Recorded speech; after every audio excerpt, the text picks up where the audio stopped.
Okay, so we have another client that's come in, and this is her second time since we realized the damage that she had on her toe.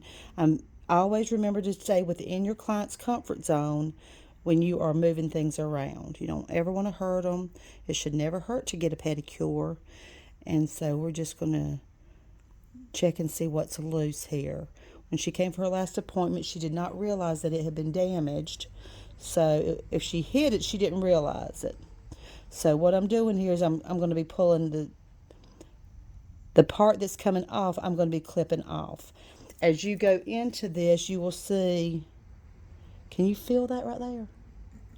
Okay, so she's already got, just like if you've seen my other video where the client's nail came from the root, she's already growing nail since it started damaging, because as you can see right here, it's coming out from the matrix area. And I'm not going to pull. Make sure I got it in frame. There we go. I'm not going to pull. I'm just going to start clipping.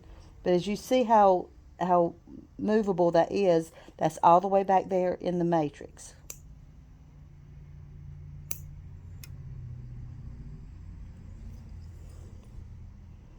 And so I'm going to clip over here. I've already made sure that this is loose.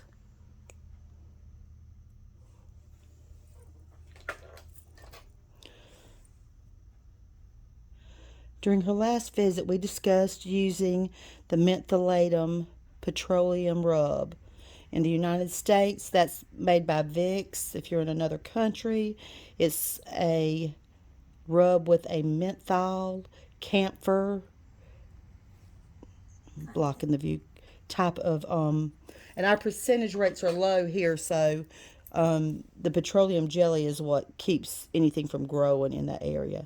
Never work on anything that you are unsure of or is out of your scope of practice. Every state and every country has different guidelines. So my videos are just to show you what works for me and what I know is within my scope of practice.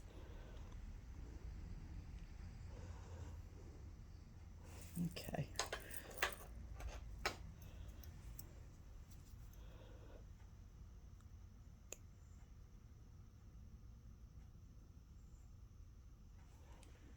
Also, if your client is a diabetic, you want to be very clear that even though they're not feeling something, that's not saying that it doesn't hurt, because they may have neuropathy, or they may have some kind of numbness, and then you're going past their threshold, their body's threshold of comfort, even though they may not be feeling it.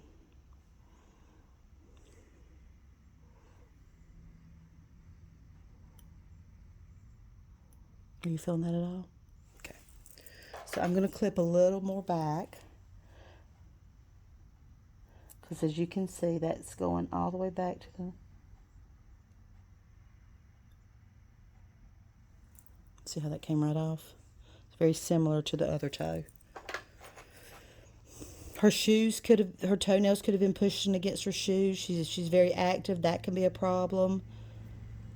She says she walks at nighttime and she may have hit something and not realized. And we all have been there. I've hit mine so hard before, I was afraid my baby toe wasn't there if I looked down, that it'd be gone, because I thought, oh, there's no way it's still attached. But anyway, so right there we still got some removed. I don't want this to grab on anything. It's cold weather here, and I don't want, if she puts a sock on or a stocking, for it to grab, and then it really would be bad. So there was never any blood or anything, and she didn't realize it till I started working on her that there was a problem with this toe.